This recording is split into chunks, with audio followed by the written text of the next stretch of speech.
toujours, hop, à la une de la tribune, le journal des médias, en tout cas, nous dit que le monstre, le gros monstre, toujours vivant. On atteste la une de la tribune, à savoir acharnement sans arrêt de l'État contre le groupe de presse. Macky Sall veut éliminer des médias. En d'autres termes, celui qui veut un enterrement de première classe, de première classe du groupe des médias, si on en croit la tribune ce matin, c'est Macky Sall. En tout cas, tribune d'indiquer le monstre ne recule pas. Alors là, pas du tout. Que retenir d'autres autour justement de cette volonté manifeste de Nyangal National Universel Mondial de vouloir enterrer vivant le groupe des médias. D'après tribune, sinon l'État réclame 2 milliards de francs CFA. 2 milliards de francs CFA au groupe de presse. Et la tribune de souligner pourtant, il y a eu une amnistie fiscale pour les entreprises de presse. Bon, pressé comme du citron, le groupe des médias l'est au regard des informations à lire dans la tribune. Pourquoi? Bougane Gueye Dany est aujourd'hui un opposant farouche, sinon le seul opposant farouche au régime de Nyangal National Universel Mondial. Bon, séquence d'un acharnement sans arrêt. Voilà ce que nous livre Tribune ce matin. Ce matin, Lit quotidien de titrer groupe des médias. Le fisc, le fisc bloque tous les comptes de Bougane Gueye Dany. Au nom de qui ou de quoi? Quoi qu'il en soit. Retenons tout simplement et tout bonnement ce qu'indique Lit quotidien, à savoir, c'est de l'acharnement politique selon le conseil d'administration du groupe des médias. Un média qui dérange, si on en croit 24 heures quotidien, c'est bien entendu le groupe de presse des médias. Bon, avis de tiers détenteurs, l'asphyxie guette.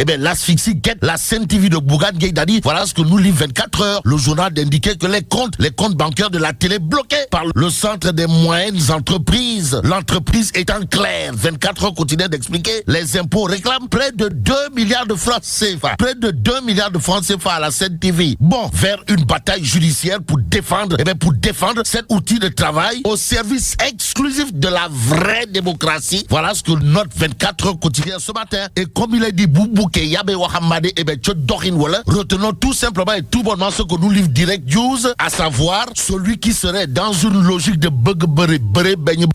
c'est Bougane Gueye Dany, et c'est Bougane Gueye Dany. En tout cas, Direct News de révéler tous les comptes bancaires de la Sen TV bloqués par l'État, pour ne pas dire bloqués par le chef de l'État. Bougane crie à l'acharnement politicien. Bon, restons avec Direct News qui indique opération de vente de cartes locales 2022. Retour de Karim Meïssa Wade, Ibn Abdoulaye Wade, état de santé du PDS, Saliou Dieng, secrétaire national chargé des structures, brise le silence. Entretien exclusif dans Direct News, le journal de souligner les propos clairs, nets, concis, signé Saliou Dieng, à savoir, depuis 1996, les structures du parti ne sont pas renouvelées. Il s'y ajoute que plusieurs responsables de secteurs de section, dont la majorité étaient des cadres et des anciens, ne sont plus actifs pour cause de désertion, de maladie ou de décès. Aussi, Maître Abdoulaye Wade, comprenez, Gorgui national, international, universel, mondial, ayant constaté que l'ampleur des défis et l'environnement politique qui est devenu de plus en plus concurrentiel pourrait plonger le parti dans une léthargie anticipée, souligne justement le secrétaire national chargé des structures du Parti démocratique sénégalais, en l'occurrence Saliou Dieng dans Direct News. Le journal de nous souligner d'autres propos de Sawai, à savoir, nous mesurons l'impact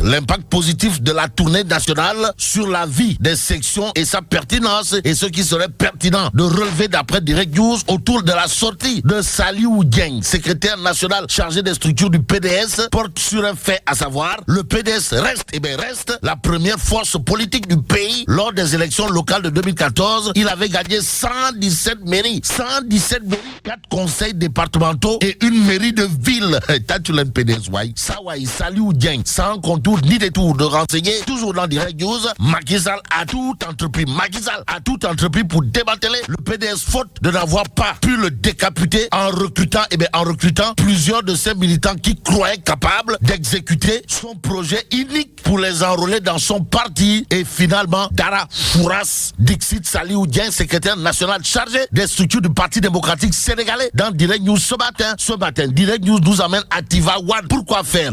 Pour nous dire que celui qui ne va laisser que des plumes plume à ses adversaires dans la conquête de la capitale de la Tidjania. C'est Abdoulaye Ndiaye Ngalgou, c'est Abdoulaye Ndiaye Ngalgou et c'est Abdoulaye Ndiaye Ngalgou. En tout cas, local 2022 à Tivaouane, le coordonnateur communal du parti Réumi de Ndamal Kadior, ancien spermatozoïde futur cadavre, rejoint l'homme fort de Tivaouane, comprenez Abdoulaye Ndiaye Ngalgou. Ouais, en tout cas, l'As quotidien, toujours sous cette actualité d'indiquer candidat Benno Bokk Yakaar à Tivaouane, Réumi quotidien où le parti ancien spermatozoïde futur cadavre investi Ngalgou. Ça veut dire quoi? Eh bien, ça veut tout simplement et tout bonnement dire, d'après l'As quotidien, que le choix du parti de Idrissa Seck à Tivaouane, c'est Abdoulaye Ndiaye Ngalgou. Point. Le point sur cette actualité est à lire dans l'évidence quotidien. Le journal, en tout cas, titre conquête de la mairie de Tivaouane, la section communale. Eh bien, la section communale de Réumi rejoint Ngalgou. Abdoulaye Ndiaye, ça veut dire quoi? Eh bien, ça veut tout simplement et tout bonnement dire, d'après l'évidence quotidien, que ceux qui veulent conquérir ou reconquérir le fauteuil de la mairie de Tivaouane sont sommés d'aller voir ailleurs, pour ne pas dire d'aller traire. En attendant, restons avec l'évidence quotidienne qui nous amène à Louga. Pourquoi faire? Eh bien, pour nous dire que le khalife général,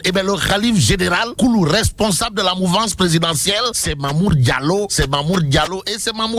En tout cas, Louga, local 2022, l'évidence quotidienne nous renseigne que Ndeketeyo, Mamour Diallo ratisse large, voire très large, et enrôle la jeunesse. Mbadou, Mamour Diallo a encore frappé fort, d'après l'évidence quotidienne qui nous dit qu'à Louga, durant ce week-end, le mouvement Dolly Maki a enrôlé le président du conseil communal de la jeunesse, en l'occurrence Gora Touré. Bon, dans ce contexte d'élection locale, se profile à l'horizon, retenons tout simplement et tout bonnement, d'après l'évidence quotidienne, qu'à Lougalo, le grand Serigne, se nomme Mamour Diallo. Ainsi, retenons tout simplement et tout bonnement que son adversaire principal ou principal adversaire aura de quoi ramasser ses dents. Et pendant ce temps, critique le journal titre investiture et rupture aux élections locales. 6J, le pacte Benno. En d'autres termes, le pacte Benno, c'est comme qui dirait un pacte ndemsial. Au regard de ce que nous livre critique, la preuve avec Tribune quotidienne qui nous renseigne d'une scission